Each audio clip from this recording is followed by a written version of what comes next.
Philippe Cotter, bienvenue sur notre plateau. Bonjour. Je crois que vous étiez venu il y a quelques années pour un ouvrage terrorisant. Redonnez le titre intégral. Effectivement, c'était un peu différent. Ça s'appelait Nazisme, terrorisme et tueurs en série.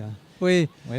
Alors on en parle encore, c'est aux éditions Eclectica. Là, vous revenez avec Isabelle la Voyante, mais le Glogloland en émoi. Alors c'est quoi? C'est un pastiche? En fait, c'est une sorte de pastiche, mais qui, quelque part, donne les premières clés pour le prochain ouvrage que je suis en train de préparer.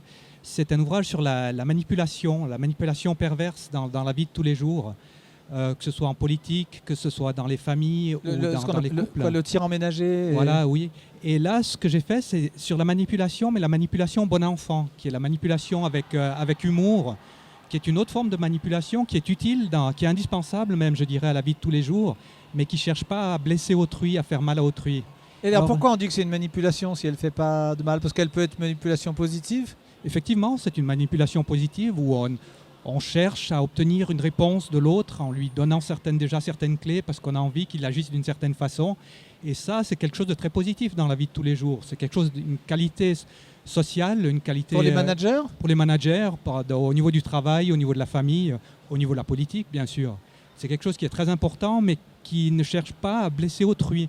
Tandis que dans le nouvel ouvrage que je suis en train de préparer, ce sera la manipulation malveillante, là où il y a volonté d'humilier autrui. Mais là, vous êtes bon pour ça, puisque avec, comment s'appelle votre compère, vous avez fait le deuxième volume du premier dont on parlait. C'était avec Gilbert Hoyefer, on avait fait une suite sur l'humiliation, la guerre et l'humiliation. Vous postulez dans cet ouvrage, ensemble, et vous continuez visiblement, c'est qu'il n'y a pas d'action violente ou de passage à l'acte, s'il n'y a pas eu à l'origine chez le criminel de contact ou dans l'État, une humiliation. Le nazisme, les accords de Versailles, on sait, le traité de Versailles.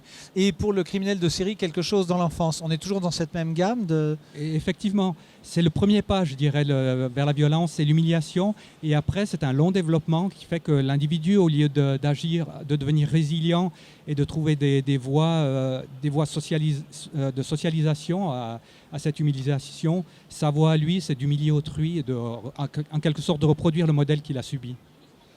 Oui, mais vous devriez être médecin en fait pour essayer de traiter tout cela, non? Effectivement, c'est une forme de médecine sociale, si on veut, de médecine des émotions aussi. L'application pratique, c'est pour le manipulateur de s'améliorer et puis pour celui qui est manipulé de se protéger. Voilà, effectivement, déjà de reconnaître ces individus et de savoir de trouver des... Comment on peut le dépister dans l'entreprise? Parlons de l'entreprise. Comment on peut reconnaître une manipulation? On est en train de se faire tortiller dans un bon ou dans un mauvais sens, peu importe. Eh bien, je crois que c'est peut-être le caractère systématique de cette manipulation qui est le plus important. Donnons un exemple. Par exemple, le manager qui cherche à humilier de façon systématique une de ses employés ou qui cherche à l'écarter volontairement de toute fonction auquel elle aurait droit, ou le manager qui est incompétent et qui cherche à empêcher tous les gens compétents de le passer devant. Oui. Ça, c'est classique? Oui, effectivement, ça c'est classique. Quoi. Ça peut donner des passages à l'acte qui peuvent être tragiques. On sait que Georges Simenon et l'article 64 du Code pénal, c'est le passage à l'acte.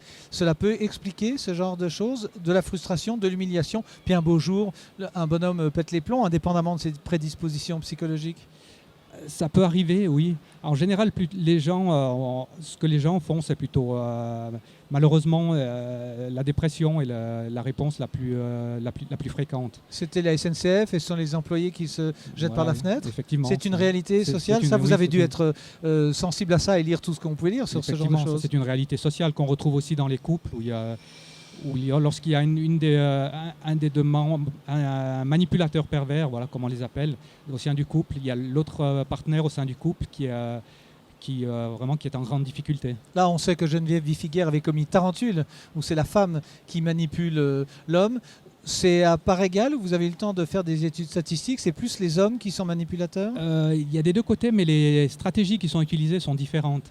L'homme, évidemment, a beaucoup plus recours à la force physique, tandis que la femme, c'est beaucoup plus au niveau un jeu psychologique qu'elle utilise, en fait. Bon, Philippe Cotter, on sait que nombre d'auteurs qui sont passés sur ce plateau connaissent ces rouages essentiels de la communication humaine. On va vous lire. Don Picotte, je ne sais pas comment on le prononce. Oui, Don Picotte, ça fait Don évidemment Picotte, Isabelle la Voyante. Quichotte, ouais. mais le Glogloland en émoi chez Eclectica. On salue Estelle Gita qui est présente à tous les salons et qu'on connaît bien. Merci pour votre visite, même si sur Internet on ne voit pas que vous avez près de 4h30 de retard sur le rendez-vous qui était prévu. Mais rassurez-vous, nous étions très très pris et on vous a pris un petit peu en retard derrière la dernière interview de Claude Mambré. À très bientôt, on attend le gros bouquin Ouais, effectivement. avec impatience. Merci Merci Philippe. Au revoir.